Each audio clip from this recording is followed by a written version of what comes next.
할렐루야. 귀한 찬양 하나님께서 영광 받아주신 줄로 믿습니다. 우리 옆에 분과 한번 같이 인사 한번 하고 시작하도록 하겠습니다. 평범한 인사입니다. 지난 한 주간 잘 보내셨습니까?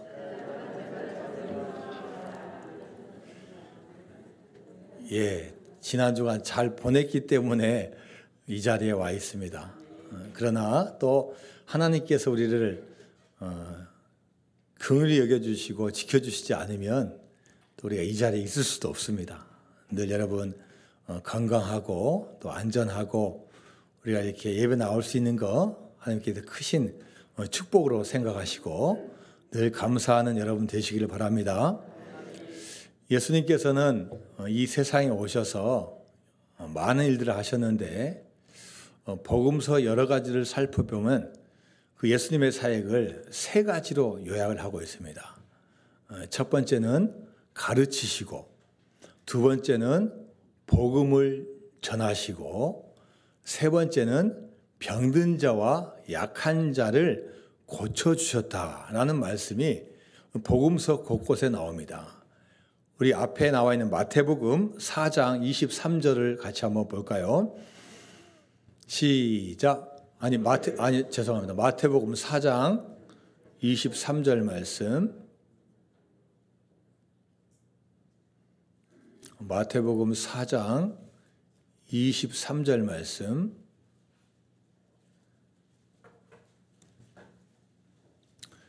제가 읽습니다. 예수께서 온 갈릴리에 두루 다니사 그들의 회당에서 가르치시며 천국 복음을 전파하시며 백성 중에 모든 병과 모든 약한 것을 고치시니. 자, 마태복음 4장에 보니까요, 예수님께서 하신 게 뭐냐면은 가르치시고 복음을 전파하시고 모든 병과 모든 약한 것을 고치셨다고 했어요. 자, 오늘 또 본문에 나와 있는 마태복음 9장 35절 말씀을 같이 한번 봅니다. 시작. 예수께서 모든 도시와 마을에 두루 다니사 그들의 회당에서 가르치시며 천국 복음을 전파하시며 모든 병과 모든 약한 것을 고치시니라. 앞의 내용과 거의 똑같아요. 단어 몇 개만 틀리고 예수님께서 하신 사역을 세 가지로 이야기했는데 가르치시고 복음을 전파하시고 병과 모든 약한 것을 고치시는 사역을 예수님께서 하셨습니다. 자, 그렇다면 왜 예수님께서 이런 사역을 하셨을까요? 수많은 일들도 많이 있고 해야 될 일도 많이 있는데 왜 특별히 이 세 가지 일을 집중적으로 하셨을까요? 그것은 예수님에게 답이 있는 게 아니라 예수님을 보내신 하나님의 뜻이 그 가운데 있는 거예요.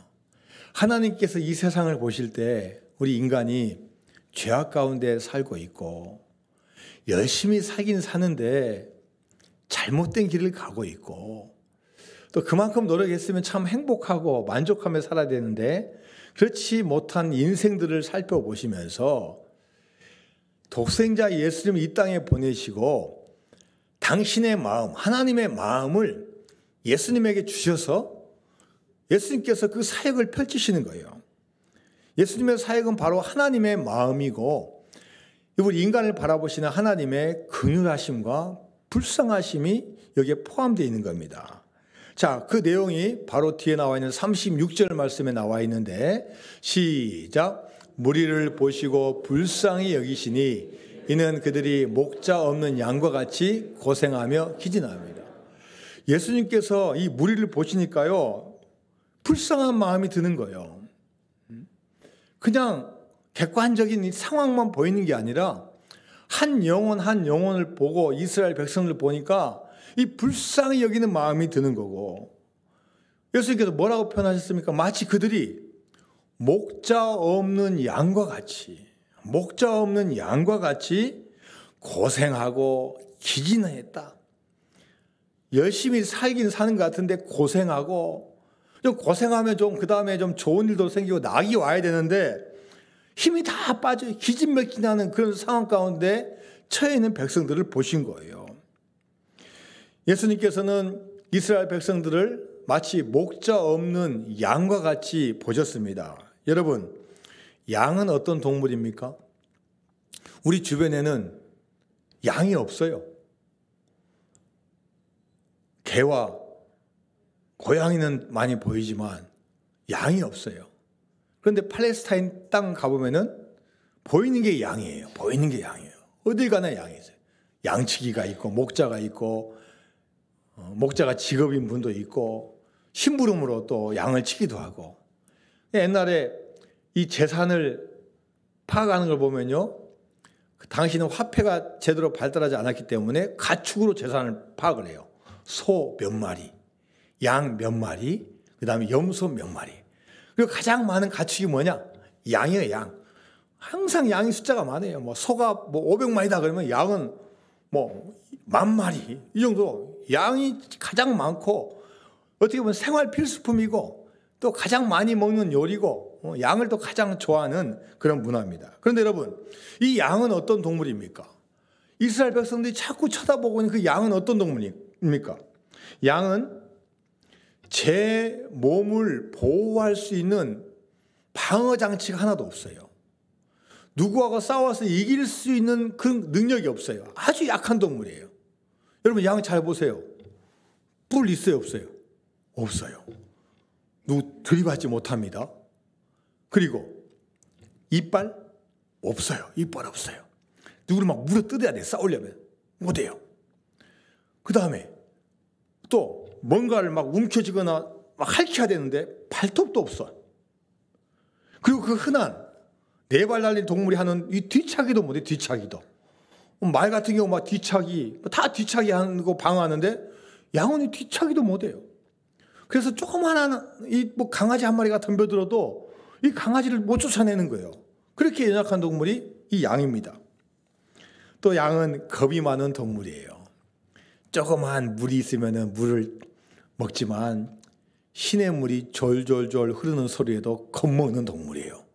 잘못해갖고 빠지면요, 양 털이 어마어마하게 많아가지고 물이 다 적시면 걸어갈 수 없을 정도가 되니까 물도 싫어해요. 물도요. 그리고 양은 결정적으로 아주 미련한 동물입니다. 매일 먹는 풀인데도 어떤 게 양식이고 어떤 게 독초인지 구분을 못해요. 무조건 풀이라고 그러면 다 먹어. 버섯하고 독초 잘못 먹어가지고 쓰러지고 죽는 양들이 얼마나 많은지 몰라요. 소도 개도 다 시간이 되면 자기 집을 찾아오는데 양은요, 그 집에서 몇 년을 길러도 자기 집을 못 찾아와요. 엉뚱한 데 가 있어요. 목자 없이는 집에도 돌아오지 못하는 너무나 어리석은 동물이에요. 멀리서 양 보면 하얀 색깔에 아주 순하고 깨끗하게 보이죠? 직접 가서 보세요. 구질구질하고요. 막 하얀색 같은데 막 누런색 다 있고요. 안에 보면 막 벌레가 막 기생하고요. 냄새 나고요. 양같이 더러운 동물이 없다는 거예요. 자, 여러분, 양은 이렇게 어리석고 연약하고 스스로 살아갈 수 없는 존재입니다. 예수님은 당시 이스라엘 백성들을 바로 목자 없는 양에 비유했어요.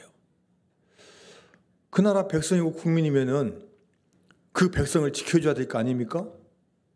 그런데 당시의 왕이나 정치 지도자들은 이 백성들을 제대로 지켜주지 못해요. 나라를 빼앗겼어요. 그리고 나라를 빼앗은 로마 제국에서 이 백성들을 지켜줍니까? 지켜주기는커녕 더 뺏어가죠. 세금도 더 많이 걷어가고 군인으로 징집해 가고 노예로 팔아버리고 로마 제국도 지켜주지 못해요. 자, 그러면 마지막까지 지켜줘야 할 사람이 뭐냐? 당시 유대교가 지켜줘야 돼요. 그런데 소위 제사장이라는 분들, 바리새인, 사두개인들, 종교 지도자들은 자기들만 열심을 내고 나머지는 믿든 말든 상관하지 않는 거야. 나만 하나님한테 의인이면 되고 나머지는 어떻게 믿든 신경을 안 쓰는 거예요. 그러니까 이 백성이 정치적으로, 종교적으로, 군사적으로 누구 하나 돌봐줄 사람이 없는 거예요. 그래서 예수님께서는 마치 목자 없는 양과 같다고 표현을 하셨습니다. 그리고 오늘 본문 바로 앞에 나와 있는 마태복음 9장 34절을 보면은 예수님의 그 귀한 치유 사역에 대해서도 오해를 하고 정죄를 하고 무지한 거예요.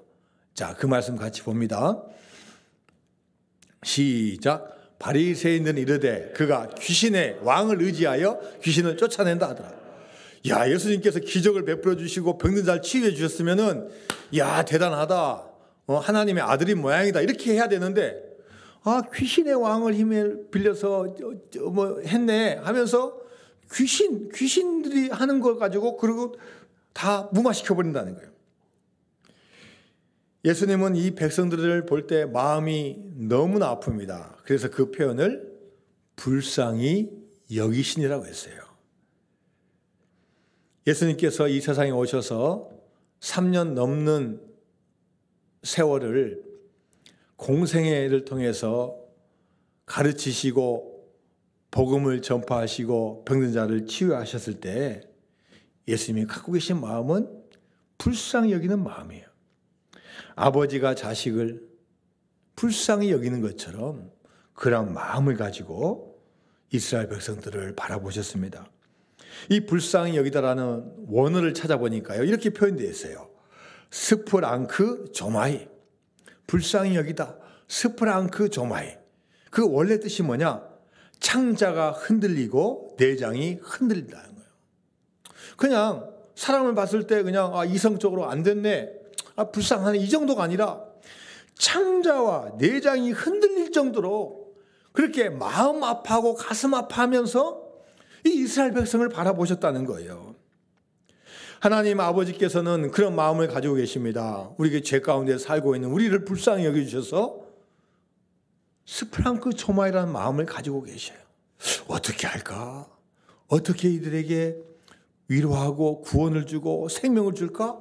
그러면서 독생자 예수님을 이 땅에 보내셔서 예수님을 하여금 그 사역을 감당케 하시는 거예요. 이 땅에 오신 예수님의 마음이 어떤 마음이냐? 스프랑크 조마이에요.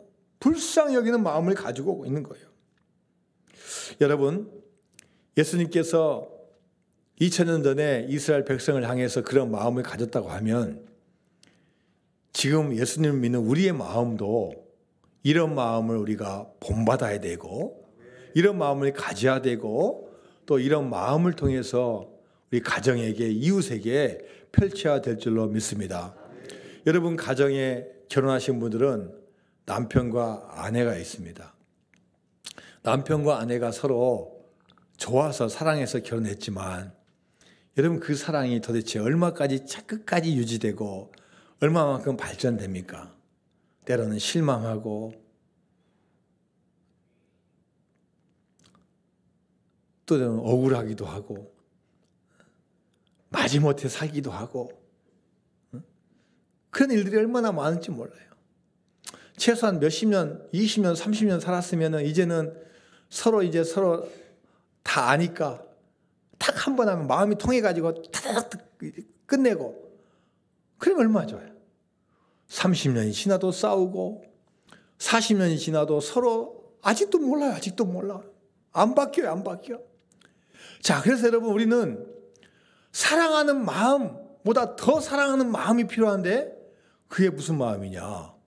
스프랑크 조마이를 우리 아내와 남편에게 가져야 된다는 거예요. 나 같은 놈 만나서 우리 아내가 참 고생한다. 하나님 저 불쌍히 여겨주세요. 야, 우리 아내 나를 위해서 그렇게 고생했는데 누구한테 인정도 못 받고 사랑도 못 받고 또 나도 못하니 참 하나님 불쌍히 여겨주세요. 여러분 그런 마음 갖지 않으면요 행복하게 살 수가 없어요. 서로 이해해주고 아껴주고 불쌍히 여겨주고 당신이 이만큼 했으니까 나는 이만큼 할 거야가 아니라 내가 먼저 나의 배우자를 위해서 불쌍히 여기는 마음을 가져야 돼요. 여러분 부모님이 나한테 어떤 마음을 가지고 계십니까? 이제 다 키워주셨는데 이제 다 늙으셨어. 힘이 없어. 이제 여러분이 부모에 대해서 불쌍히 여기는 마음 가져야 되지 않겠어요? 나를 낳으시고 고생하셨으니 내가 어떻게 도와줄 수 있을까? 부모가 또 자식을 바라봤을 때 그런 마음을 가지고 있어야 돼요. 야, 내가 좋은 엄마, 좋은 아빠 아닌데 우리 집에서 태어났네. 아이고, 우리 불쌍한 자식. 내가 열심히 다할게. 최선을 다할게. 이런 마음을 가져야 되지 않겠어요? 여러분, 이 자리에는 저와 여러분의 관계도 마찬가지예요. 맨날 주일날 만나고 나고 해가지고 오늘도 또 주일이다. 또 오늘 목사님 또 설교한다. 또 나는 설교 듣고 또 집에 간다. 이렇게 하면 안 된다는 거예요. 하나님, 우리 목사님 불쌍히 여겨주세요. 불쌍히 여겨주세요. 일주일간 뭐 하셨는지 잘은 모르지만 또 말씀 들고 나왔는데 하나님 불쌍히 여겨주셔서 우리 같이 은혜 나누게 해주세요. 그리고 저도 여러분을 향해서 하나님 이렇게 좋은 교인 주셔서 너무나 감사합니다.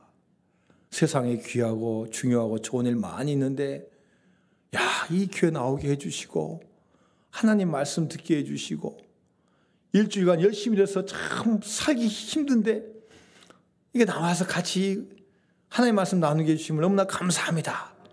서로 불쌍히 여겨야 돼요. 할렐루야. 누가복음 10장에 보면은 선한 사마리아 사람 이야기가 나옵니다. 한 사람이 예루살렘에서 여리고로 가는데 당시 이 길이 얼마나 험한지요. 혼자 가면 큰일 나요. 강도를 만나요. 혼자 가면 안 되는데 무슨 바쁜 일이 있었는지 혼자 가다가 결국 강도를 만나가지고 다 빼앗기고 거기다가 거의 죽지 않을 정도 다 맞은 거예요. 걷지도 못하고 쓰러져 있는데 거기 한 사람이 툭 지나갑니다. 첫 번째 사람이 누구예요? 제사장이 지나가요. 그렇게 신앙이 있고 종교적인 열심이 있으면은 불쌍히 여겨줘야 될 거 아니에요. 그런데 힐끗 쳐다보고 그냥 가는 거예요. 두 번째, 레위인이 지나가요. 이분도 레위 지파고 하나님에게 특별히 선택받은 지파니까 불쌍한 마음을 가지고 살펴줘야 될 거 아니에요. 아유, 나 바쁘다. 약속 지켜야지. 대충 보고 가는 거예요. 그런데 사마리아 사람, 타락한 인간들, 하나님을 잘 믿지 못한 인간들, 이민족하고 피가 섞여가지고 저 사람도 상종하면 안 돼. 그렇게 배척받고 손가락질 받는 그 사마리아 사람이 그런 마음을 갖는 거예요. 그리고 그 사람에게 가서 자기 나귀에 태워가지고 여관에 데려가서 주인을 불러서 주인장, 이 사람 좀 살려주세요. 내가 업무차 지금 가야 되니까 내가 치료해 주지 못해요. 내가 갔다 오는 길에 내가 치료비 내가 다 줄 테니까 치료비 걱정하지 말고 이 사람 좀 살려주세요. 같은 민족도 아니고 같은 테두리도 아닌데 오히려 다른 사람이 살려주는 거예요. 자, 누가복음 10장 33절 말씀 같이 봅니다. 시작. 어떤 사마리아 사람은 여행하는 중 거기 이르러 그를 보고 불쌍히 여겨. 여러분, 예수님께서요 이런 마음을 우리에게 원하시는 거예요. 교회에서 어떤 직분이 있다. 내가 얼마나 오랫동안 교회 다녔다. 내가 목사다. 이게 중요한 게 아니라 어떤 한 불쌍한 사람들, 어려운 사람들을 봤을 때 그들과 함께 할 수 있는 그 불쌍히 여기는 마음을 주님께서는 더 귀하게 여기시는 거예요. 이웃을 사랑하고 이웃의 어려운 점을 봤을 때 자비를 베풀고, 그리고 예수님께서 이 이야기를 들려주시면서 그 결론이 뭐냐? 너희도 이와 같이 하라는 거예요. 너희도 이와 같이 하라는 거예요. 여러분, 2000년 전에 말씀하셨으면 지금은요 더 필요한 말씀이에요. 왜요? 지금은 더 이기주의예요. 나만 좋은 데서 살면 되고 나만 벌면 되고 우리 가족만 채우면 되는 이 세상에서 여러분, 누가 누구를 보살핍니까? 아이고, 자기가 일 안 하니까 그렇지, 당연하지, 찌찌찌 한다는 거예요. 그러나 여러분, 주님께서 우리에게 말씀하시는 거예요. 하나님께서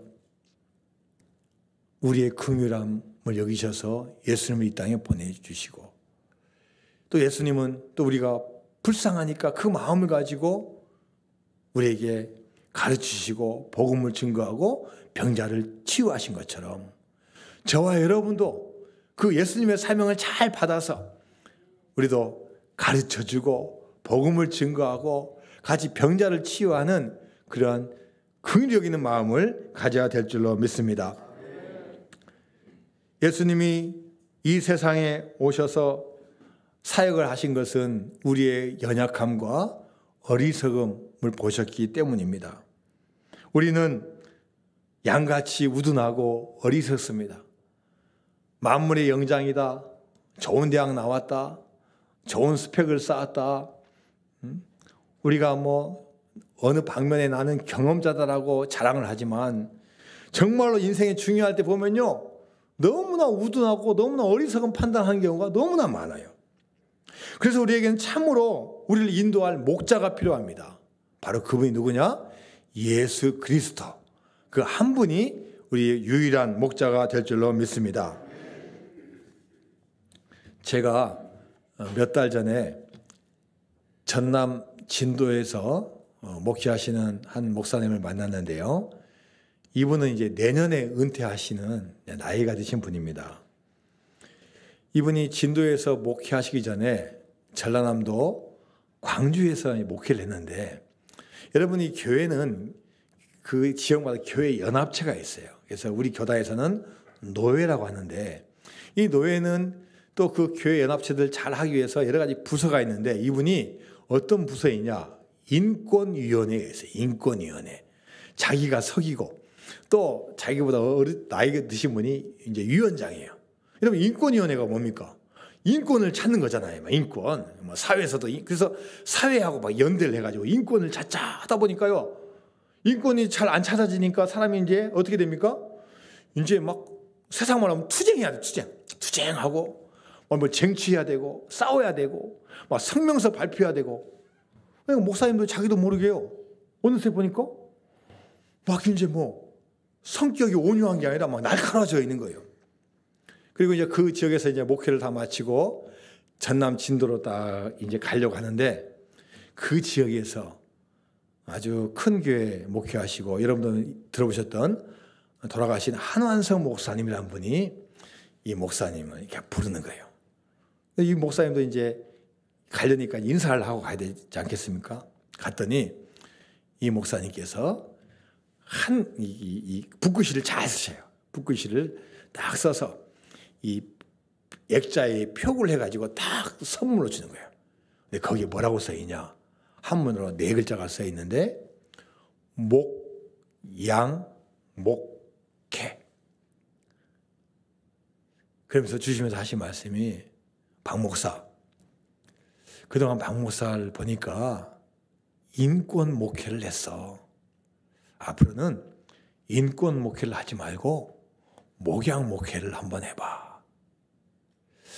이때 이 목사님은 일생에 있어서, 목회에 있어서 큰 전환점을 가졌다는 거예요. 물론 정의도 중요하고 인권도 중요합니다. 그러나 목사가 해야 될 일은 뭡니까? 자기에게 주어져 있는 그 교인들, 성도들, 양떼를 잘 돌보는 게 그 목사의 역할이에요. 싸우는 것도 때로는 필요하지만 자기에게 주어진, 그게 10명이든 100명이든 1000명이든 주어진 양들과 같이 하나님의 길을 잘 걸어가는 게 그게 목사지, 막 손들고 싸운다고 그게 아니라는 거예요. 그래서 저는 지금까지 20년 넘는 세월 동안 이 진도에서 제가 목회를 큰 건 한 건 아니지만 우리 교인들과 같이 서로 사랑하고 서로 불쌍히 여겨주고 지금까지 지내와서 너무나 행복한 목회를 했습니다 라고 고백하는 목사님의 이야기를 들었습니다. 다윗도 시를 쓰고 시를 낭송할 때 하나님은 나의 목자라고 고백했어요. 여러분이 잘 아는 시편 23편 1절에서 4절까지 말씀 같이 한번 봅니다. 시작. 여호와는 나의 목자시니 내게 부족함이 없으리로다. 그가 나를 푸른 풀밭에 누이시며 쉴 만한 물가로 인도하시는도다. 내 영혼을 소생시키시고 자기 이름을 위하여 의의 길로 인도하신도다. 내가 사망의 음침한 골짜기로 다닐지라도 해를 두려워하지 않을 것은 주께서 나와 함께 하심이라. 주의 지팡이와 막대기가 나를 안위하시나이다. 아멘. 하나님은 우리의 목자가 되어 주실 줄로 믿습니다. 저와 여러분을 푸른 풀밭에 누이시고 쉴 만한 물가로 인도하십니다. 의의 길로 인도하시고 사망의 음침한 골짜기로 다닐지라도 여러분과 함께 하십니다.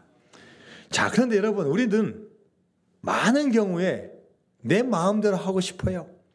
하나님, 저 부담스러워요. 저 건들지 마세요.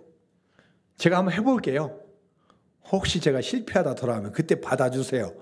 이렇게 하고 살아가는 우리 인생이 너무나 많은 거예요. 하나님, 우리가 곁길로 가는 거 원하지 않으셔요.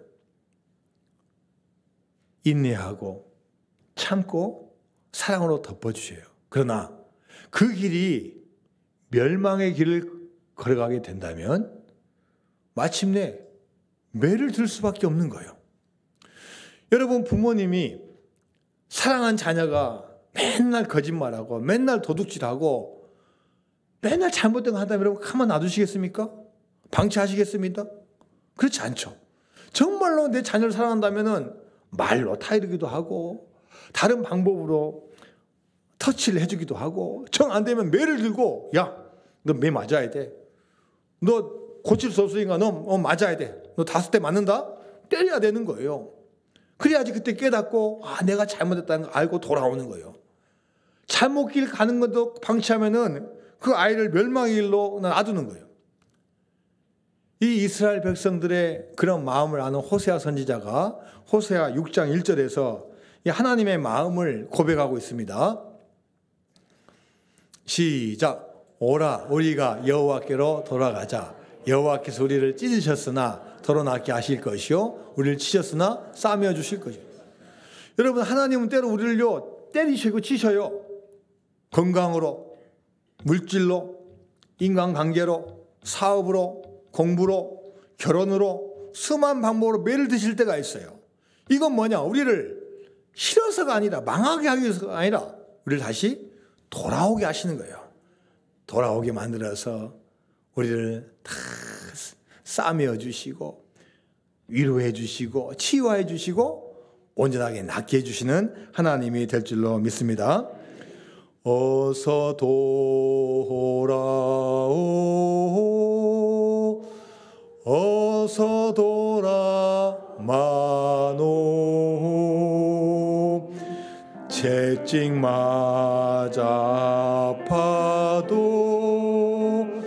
주님의 손으로 때리시고 어루만져 위로해 주시는 우리 주의 넓은 품으로 어서 돌아오소서.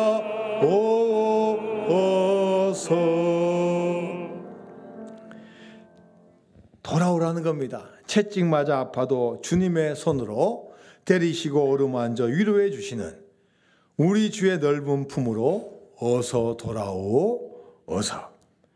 자, 히브리서 12장 7절과 8절 말씀입니다. 시작. 너희가 참음은 징계를 받기 위함이라 하나님이 아들과 같이 너희를 대우하시나니 어찌 아버지가 징계하지 않은 아들이 있으리요. 징계는 다 받는 것이거늘 너에게 없으면 사생자여 친아들이 아니니라. 진짜 자녀를 사랑하면 매를 들 수밖에 없는 아버지의 심정을 말씀하고 있습니다. 예수님께서 이 긍휼한 마음이 있으니 하실 일이 분명히 있는 거예요. 어찌 보면 사랑보다 더 큰 사랑인 이 불쌍히 여기는 마음이 있기 때문에 혼자 계실 수 없는 거예요. 그래서 예수님께서는 이 일을 하시기 위해서 제자들을 불러 모으셔요. 제자들을. 어부도 부르고 세리도 부르고 구구 정당에 있는 두 형제도 부르고 부르는 거예요, 부르는 거. 왜요? 이 불쌍히 여겨지는 이 백성들을 향해서 돌아오게 만들어야 되는 거예요. 이들을 가르치고 복음을 증거하고 병든 자를 치유를 해야 되는 거예요. 자, 마태복음 9장 37절에서 38절까지 말씀입니다. 시작. 이에 제자들에게 이르시되 추수할 것은 많되 일꾼이 적으니 그러므로 추수하는 주인에게 청하여 추수할 일꾼들을 보내주셔서 하라 하시니. 자, 예수님께서 제자들에게 하신 말씀이 뭐냐? 자, 추수할 것은 너무나 많다. 일꾼이 없다는 거예요. 지금 우리가 하나님의 마음을 가지고 해야 될 일이 너무나 많다. 이 일을 할 수 있는 자가 없다는 거예요. 이 말씀을 쉬운 메시지 성경으로 제가 한번 읽어봅니다. 예수님께서 제자들에게 말씀하셨다.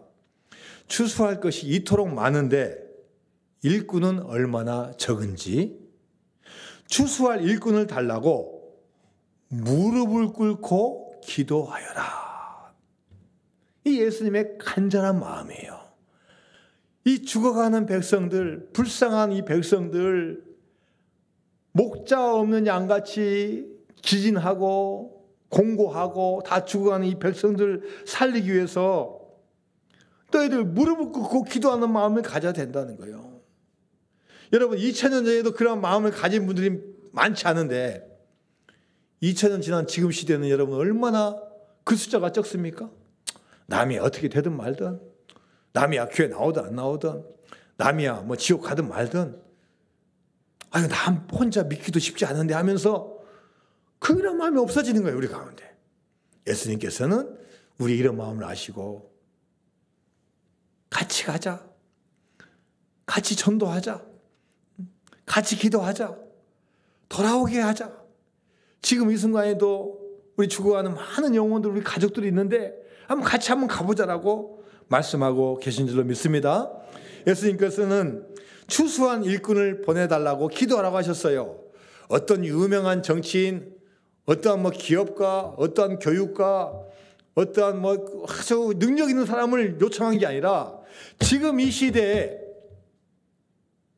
추수할 수 있는 일꾼을 보내달라고 기도하라고 말씀하고 계신 줄로 믿습니다.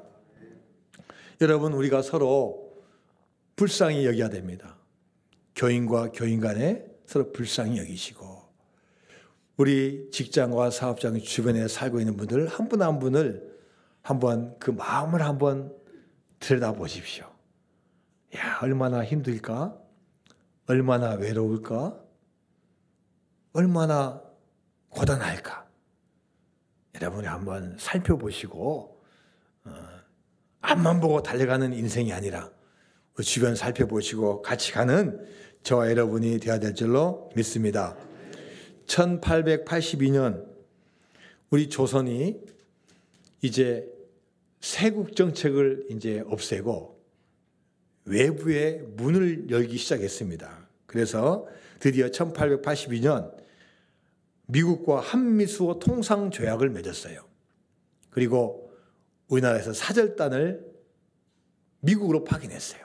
이분들이 배를 타고 일본을 거쳐서 태평양을 건너서 샌프란시스코 항에 도착해서 거기 도착해서 대통령이 있는 워싱턴까지 뭐 기차도 타고 차도 타고 가가지고 두 달 동안 가서 워싱턴에 도착을 했어요. 그런데 이 워싱턴을 가는 기차의 우연히 JF 가우처라는 목사님이 탔어요. 보니까 뭐 신기한 사람도 있어요. 뭐 한복을 입고 뭐 모자를 쓰고 갓을 쓰고 묶고 뭐또 신기해요. 보니까 막 펄렁펄렁 날리고. 그래서 물어봐, 옆 사람한테. 저기 어디서 온 사람이에요? 예, 저기 일본 옆에 있는 조그만 나라 조선 땅에서 온 사람들입니다. 아, 그래요? 그럼 거기에도 복음이 전해졌나요? 아니요, 아직 믿는 사람이 없어요. 아직 미전도 종족이에요. 이 목사님 마음에 불쌍히 여기는 마음을 가진 거예요. 그래서 교회 와가지고 교인들에게 여러분 기도합시다. 여러분 헌금합시다. 아직도 주님을 모르는 나라가 있습니다. 같이 기도하고 그 나라를 위해서 헌금을 해가지고 맥클레이 선교사님에게 부탁을 한 거예요. 이 맥클레이 선교사님은 조선으로 와가지고 고종의 의사로 있던 분이에요. 그래서 이 고종 황제가 이 의사에게 이렇게 부탁을 했어요. 우리 백성이 콜레라 때문에 이렇게 고생하고 죽어가고 있으니까 이 콜레라 치료할 수 있는 약과 의사를 좀 보내주세요. 그리고 의학 선생도 3명 보내주세요. 그래서 이게 미국 본부로 연락을 하게 돼서 이 미국 본부에서 이제는 이 의사 선교사를 구원하는 광고를 냈는데 이때 언더우드 선교사가 이때 지원을 하게 된 거예요. 그때 26살의 청년. 그런데 탈락. 2번째도 탈락. 3번째도 탈락. 왜요? 의사 선교사가 필요하니까. 드디어 4번째 합격해가지고 1885년 4월 5일 부활절 주일 아침에 아펜셀러 선교사님 부부하고 이 조선 땅에 도착을 하는 거예요. 그때 조선 땅을 밟으면서 이런 기도를 합니다. 하나님, 우리가 어떻게 태평양을 건너왔는지 그 사실이 꿈만 같습니다. 나무 한 그루 안 자라는 이 황폐한 나라에 우리를 옮겨 심으셨으니 비록 지금은 깜깜하고 아무것도 안 보이고 사람들이 우리를 서양 귀신이라 놀리고 쳐다봐도 언젠가 이 땅에 하나님의 사람들로 가득 차고 여기저기에서 하나님을 찬양하게 되는 날이 올 것을 믿고 저희들은 참고 인내하겠습니다. 이런 마음을 가지고 선교하니까 50년이 지나고 100년이 지나고 지금 138년이 지난 지금 전국 방방곡곡에 교회가 세워지고 많은 분들이 하나님께 예배드리고 찬양하는 나라가 된 줄로 믿습니다. 여러분, 우리가 이런 혜택을 받았어요. 하나님을 알 수 있고 어떤 게 길이고 어디에 구원인지 알았어요. 물론 우리 삶은 역시 고단하고 해야 될 일 많이 있지만 가장 소중한 우리는 진리를 알았어요. 그렇기 때문에 어느 누구보다도 우리가 먼저 주님께서 이 땅을 향해서 불쌍히 여기는 그 마음, 그 하나님 마음 잘 알아서 우리도 같이 전도하고 선교하고 이웃을 돌보는 여러분 되시기를 주님의 이름으로 축원드립니다. 다 같이 찬양합니다. 세상에서 방황할 때 1절과 2절 찬양합니다.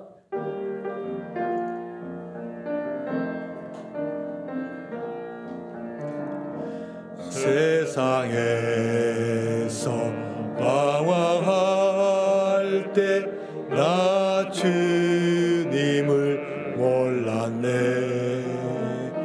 내 맘대로 고집하며 온갖 죄를 저질렀네. 예수여 이제인도 용서받을 수 있나요? 벌레만도 못한 내가 용서받을 수 있나요? 많은 사람 찾아와서 나의 친구가 되어도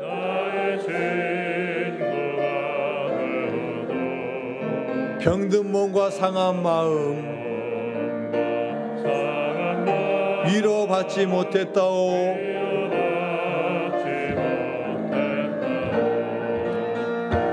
예수여 이 죄인을 불쌍히 여겨 주소서. 의지할 것 없는 이모 위로받기 원합니다. 할렐루야. 여러분, 하나님께서는 여러분을 사랑하시고 지금도 우리 마음을 다 아시고 우리를 불쌍히 여겨주셔서 끝까지 책임져 주시는 하나님이 되실 줄로 믿습니다. 하나님 아버지 감사드립니다. 주님의 백성들 주님 앞에 나왔습니다. 연약해서 나왔고 어리석어서 나왔고 주님 의지하기 위해 나왔습니다. 하나님께서 우리 갈 길을 인도하여 주옵시고 헛된 인생이 아니라 하나님께서 원하시는 아름다운 인생 될 수 있도록 한 분 한 분 축복하여 주옵소서. 예수님의 이름으로 기도드리옵나이다. 아멘.